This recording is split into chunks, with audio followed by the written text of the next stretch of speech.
মাধ্যমিক 2021 অর্থাৎ তোমরা যারা 2021 সালে মাধ্যমিক পরীক্ষায় পড়ছো, পরীক্ষা দেবে, তা তোমাদের কাছে কিন্তু এবিটি এর টেস্ট পেপার অর্থাৎ মাধ্যমিক টেস্ট পেপার 2020-21 খুবই গুরুত্বপূর্ণ। তো আজকে আমি এই টেস্ট পেপারে তোমাদের আরও দুখানা ভূগোলের পেজ সলভ করাবো।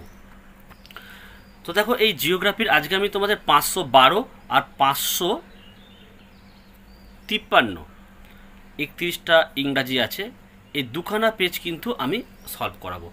কিন্তু এর আগে তোমরা দেখতে পাচ্ছ এতগুলো পেজ কিন্তু আমি সলভ করে দিয়েছি, তোমরা প্রত্যেকে ভিডিওগুলো দেখে নিতে পারো। কী করে দেখবে? এই ভিডিও ডিসক্রিপশন বক্সে তোমরা চলে যাবে, দেখবে প্লে লিস্টের লিঙ্ক আছে, প্লে লিস্টের যে লিঙ্কটা আছে ওখানে ক্লিক করলে তোমরা সব কটা ভিডিও পরপর পাবে। এছাড়া তোমাদের বাকি যে সাবজেক্টগুলো আছে প্রত্যেকটা সাবজেক্টে কিন্তু প্রায় 20টা করে পেজ সলভ হয়ে গেছে অলরেডি। শুধু অঙ্কের আমার 5 নম্বরের পেজ চলছে। তো প্রত্যেকটা ভিডিওই তোমরা কিন্তু প্লে লিস্টের লিঙ্কে ক্লিক করলে পরপর পেয়ে যাবে। তো চলো শুরু করি আমরা জিওগ্রাফির 512 নম্বর পেজ।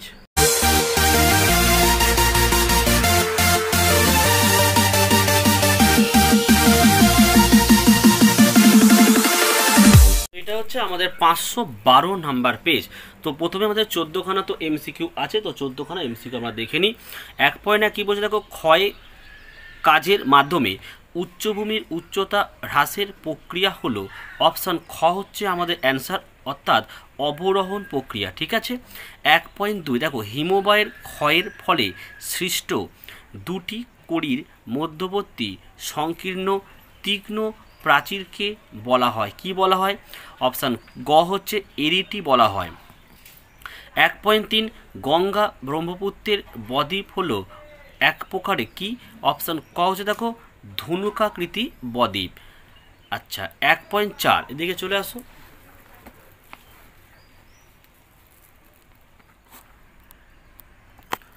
তো 1.4 কি বলা হচ্ছে দেখো, বলছে হিমবাহের সঞ্চয়ের ফলে বিভিন্ন আকৃতির শিলাবস্তু বালি পলি ইত্যাদি সঞ্চিত হয়ে উল্টানো নৌকার মতো যে ভূমিরূপ গঠিত হয় তাকে কি বলে? অপশান গ হবে ড্রামলিন বলা হয়। 1.5 বিভিন্ন আকৃতির পাথরখণ্ড দিয়ে গঠিত মরুভূমিকে মিশরে বলা হয়, মিশরে কি বলে? উত্তর দেখো বলে সেরির, অর্থাৎ অপশান ঘ হলো অ্যান্সার। 1.6 ভারতে রাজ্য পুনর্গঠন কমিশন গঠিত হয়েছিল 1953 সালে, অপশান ক হলো অ্যান্সার। আচ্ছা, 1.7 দক্ষিণ ভারতের সর্বোচ্চ শৃঙ্গটি হলো কি? অপশান ঘ হবে আনাইমুদি। 1.8 দেখে নাও, ভাকরানাঙ্গাল কোন নদীর ওপর নির্মিত পরিকল্পনা? অপশান খ হচ্ছে শতদ্রু। 1.9 মালভূমি অঞ্চলে কোন মাটি সর্বাধিক দেখা যায়? অপশান ক হবে ল্যাটেরাইট মাটি। 1.10 পশ্চিমঘাট পর্বতের পশ্চিম ঢালে দেখা যায় কি? অপশান ক হবে চিরহরিৎ উদ্ভিদ। 1.11 রেটুন শব্দটি কোন ফসলের সাথে সম্পর্কিত? উত্তর হচ্ছে কিন্তু অপশান ঘ হবে ইক্ষুর সাথে সম্পর্কিত। 1.12 দেখো, জার্মান সংস্থা ক্রুপস ও ডেনমার্কের উদ্যোগে ভারতের কোনখানে লৌহ ইস্পাত শিল্পকেন্দ্র গড়ে উঠেছে? অপশান গ হবে রৌরকেল্লায়। হয়ে গেল। এবারে চলে আসো আমাদের 1.13 ভারতের সেন্সাস অনুযায়ী শহরের জনসংখ্যা কমপক্ষে? অপশান ক হবে 5,000 জন। 1.14 ভারতে কোন সংস্থার মাধ্যমে জাতীয় সড়কপথ প্রস্তুত করা হয়? উত্তর লিখবে NHAI। 14খানা এমসিকিউ হয়ে গেল। এবার চলে আসো আমাদের শুদ্ধ অশুদ্ধ, অর্থাৎ যেটা ঠিক সেখানে আমি অবশ্যই রাইট চিহ্ন দিয়েছি, আর যেটা ভুল সেখানে আমি কিন্তু কাটা চিহ্ন দিয়েছি। ঠিক আছে, তো চলো আমরা দেখি।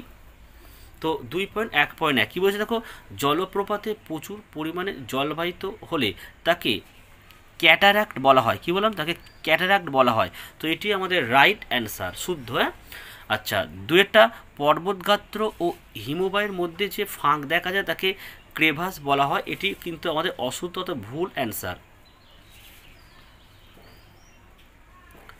ও এটাকে আমাদের বলা হচ্ছে বার্কসুন বলা হয়, কিন্তু হ্যাঁ ক্রেভাস নয়, এটা বার্কসুন বলা হয়। তিরেরটা দেখো, আয়তনে ভারতের বৃহত্তম রাজ্য হলো উত্তরপ্রদেশ, তো এটিও ভুল অ্যান্সার, উত্তর হবে কী হবে? রাজস্থান। আচ্ছা, এবার চলে আসো আমাদের 4টা, যোধপুরে ভারতের মরুভূমি গবেষণা কেন্দ্র অবস্থিত, তো এটি আমাদের রাইট অ্যান্সার। পাঁচেরটা দিল্লিতে ভারতের বৃহত্তম বিমানবন্দরটি অবস্থিত, এটিও রাইট অ্যান্সার। ছয়টা দেখো ভারতের কেন্দ্রীয় ইক্কু গবেষণাগার লখনৌতে আছে, এটিও রাইট অ্যান্সার। 7 নম্বরটা দেখে নাও কি বলেছে, বেঙ্গালুরুর মেট্রো রেল ভারতের প্রাচীনতম মেট্রো, এটি পুরোপুরি ভুল অ্যান্সার, কারণ আমরা জানি যে কলকাতা হলো ভারতের প্রাচীনতম মেট্রো রেল। তা ঠিক আছে, এবার চলে শূন্যস্থান পূরণে চলে আসা যাক। দেখো বলেছে এখানে যে হিমশিরিতে সৃষ্ট হ্রদকে বলা হয় ড্যাশ হ্রদ। উত্তরটা কী হবে, মুখে মুখে বলছি কিন্তু প্যাটার্ন স্টার, পয়জা ফেলা আকার টয়াকার দন্তের ন দন্তের 6 আকার প্যাটার্ন স্টার হ্রদ বলা হয়। দুইটা দুটি নদীর মধ্যবর্তী অঞ্চলকে কি বলা হয়, উত্তর লিখবে দোয়াব বলা হয়। কি বললাম, দুটি নদীর মধ্যবর্তী অঞ্চলকে দোয়াব বলে। 3 নম্বর দেখো ড্যাশ হলো ভারতের সর্বোচ্চ মালভূমি, উত্তর লিখে লাদাখ, লয়াকার দয়াকার খ, লাদাখ হলো ভারতের সর্বোচ্চ মালভূমি। 4 নম্বর দেখো ভারতের বৃহত্তম কয়াল হলো ভেম্বা নদ। কি বললাম, ভারতের বৃহত্তম কয়াল হলো ভেম্বা নদ। 5 জোয়ার বাজরা ও রাগিকে একত্রে বলে কি বলে, মিলেট বলে। জোয়ার বাজরা ও রাগিকে একত্রে মিলেট বলে। 6 নম্বর দেখে নাও ড্যাশ শিল্পকে সংযোজন ভিত্তিক শিল্প বলে, উত্তর লিখে অটোমোবাইল শিল্পকে। কি বললাম, অটোমোবাইল শিল্পকে। 7 নম্বর 2011 সালের জনগণনা অনুযায়ী ভারতের জনঘনত্ব প্রতি বর্গ কিমিতে কতজন, উত্তর লিখবে 382 জন। কি বললাম, 382 জন। আচ্ছা 2.3 কি বলেছে, এবারে এক কথায় উত্তর আমাদের লিখতে হবে। তো ভারতের বৃহত্তম নদী দ্বীপটির নাম কি, উত্তর লিখবে কি ব্রহ্মপুত্র নদের মাজুলি দ্বীপ। কি বললাম, ভারতের বৃহত্তম কিন্তু মাজুলি। দুয়েরটা অপেক্ষাকৃত ছোট ও কম গভীর ফিয়টকে কি বলা হয়, উত্তর লিখবে ফিয়াট, ফয়সি 29 আকার ডয়ে ফিয়াট বলা হয়, ফিয়াট কিন্তু। হ্যাঁ 3 নম্বর দেখো বহির্বিধৌত সমভূমি নদী দ্বারা বিচ্ছিন্ন হলে তা কি নামে পরিচিত, উত্তর লিখবে ভ্যালি ট্রেন, ভয়জা ফেলা আকার লয়হসি টয়রা ফেলা একাদন ভ্যালি ট্রেন বলা হয়। 6টা দেখে নাও ভারতের প্রথম তৈল রসায়ন শিল্প কেন্দ্র কোথায় গড়ে উঠেছিল, উত্তর লিখবে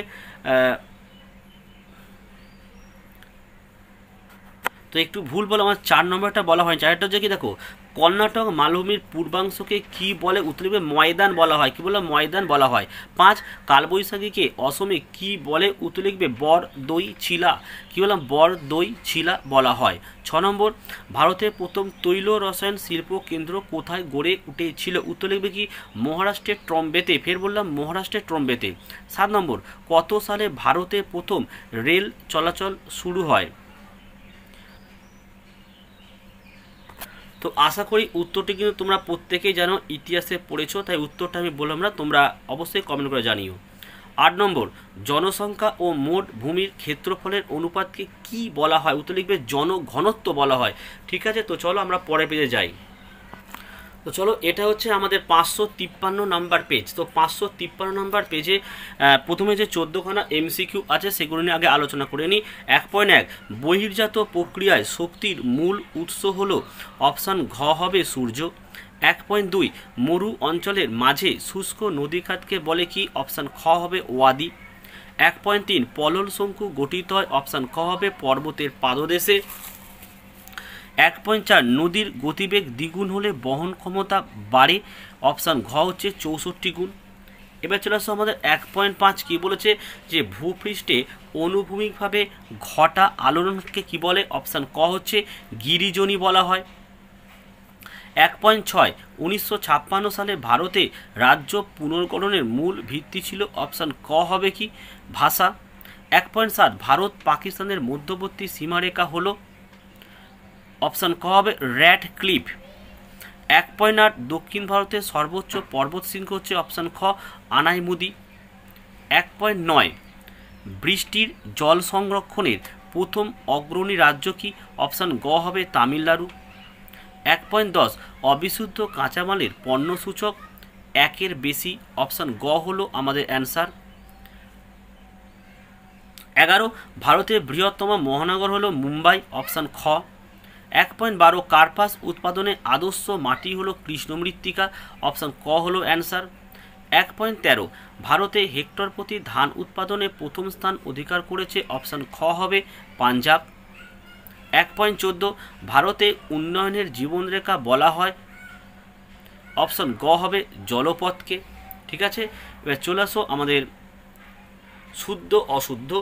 তো একেরটা দেখো, সুবর্ণরেখা নদীর ওপর হুড্রু জলপ্রপাত সৃষ্টি হয়েছে, এটা রাইট অ্যান্সার। 2 নম্বর দেখো, মরু অঞ্চলের অবশিষ্ট পাহাড়গুলিকে মোনাডং বলা হয়, এটি ভুল অ্যান্সার। এটা হচ্ছে ইনসেল বার্জ বলা হয়, কি বললাম, ইনসেল বার্জ। 3 নম্বর দেখো, ভীমবানদ হলো ভারতের বৃহত্তম উপহ্রদ, অবশ্যই না কয়াল, এর আগের পেজে আমরা পড়েছি। 4 নম্বর, সর্বশেষ জনগণনা অনুযায়ী ভারতে মহানগরের সংখ্যা 53টি, এটা রাইট অ্যান্সার। 5 নম্বর, অরণ্য একটি ক্ষয়িষ্ণু সম্পদ, অবশ্যই না, এটা পুনর্ভব সম্পদ। 6 নম্বর দেখো, বল উইভিল পোকার আক্রমণ ঘটে ধান গাছে, তো এটা হবে আমাদের কার্পাসে। 7 নম্বর দেখো, পেট্রোরসায়ন শিল্পের প্রধান কাঁচা মাল হচ্ছে ন্যাপথা, এটি আমাদের রাইট অ্যান্সার। আচ্ছা, এবার চলে আসো আমাদের শূন্যস্থান পূরণে। একেরটা কী বলেছে দেখো, বালুকাময় মরুভূমি আলজেরিয়ায় ড্যাশ নামে পরিচিত, রেগ, রয়কার্গ রেগ নামে পরিচিত।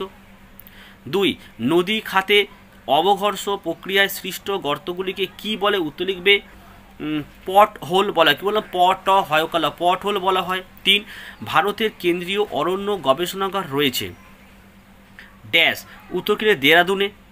4 নম্বর, ড্যাশ শহরকে ভারতের ডেট্রয়েট বলা হয়, চেন্নাইকে ভারতের ডেট্রয়েট বলা হয়।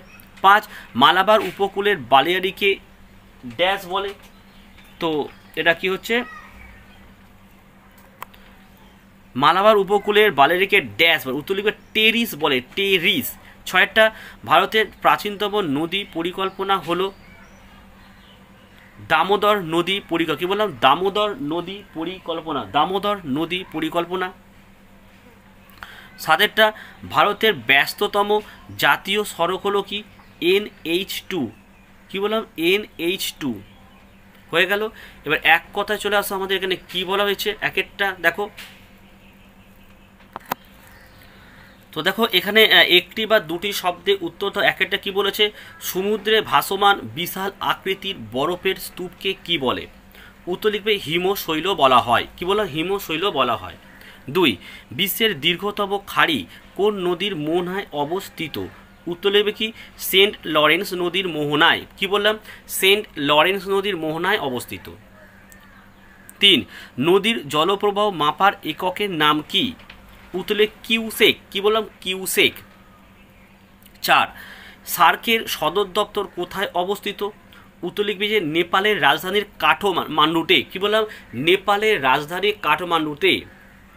5, দক্ষিণ ভারতের ধান ভাণ্ডার কোনটি, তো দক্ষিণ ভারতের ধান ভাণ্ডার বলা হচ্ছে কৃষ্ণা ও কাবেরী নদীর বদ্বীপ অঞ্চল, কি বললাম, কৃষ্ণা ও কাবেরী নদীর বদ্বীপ অঞ্চলকে বলা হয়। বেট কি, বেট কি, তো তোমরা লিখবে যে উচ্চগঙ্গা সমভূমির নবীন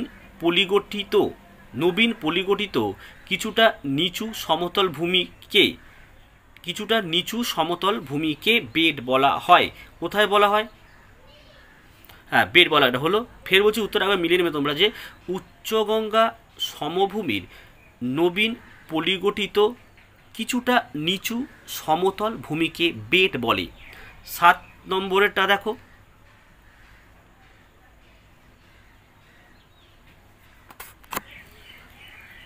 আর বেডটা কিন্তু তোমাদের পাঞ্জাবে বলা হয়, ঠিক আছে। 7 নম্বর, ভারতের তথ্য প্রযুক্তির রাজধানী কোন শহরকে বলে, উত্তর হচ্ছে বেঙ্গালুরুকে। 8, ভারতের একটি টুইন সিটির উদাহরণ দাও, উত্তর লিখবে হায়দ্রাবাদ ও সেকেন্দ্রাবাদ। তো চলো আজকে ভিডিও আমি এখানে শেষ করি, তোমরা প্রত্যেকে ভালো থেকো এবং সুস্থ থেকো।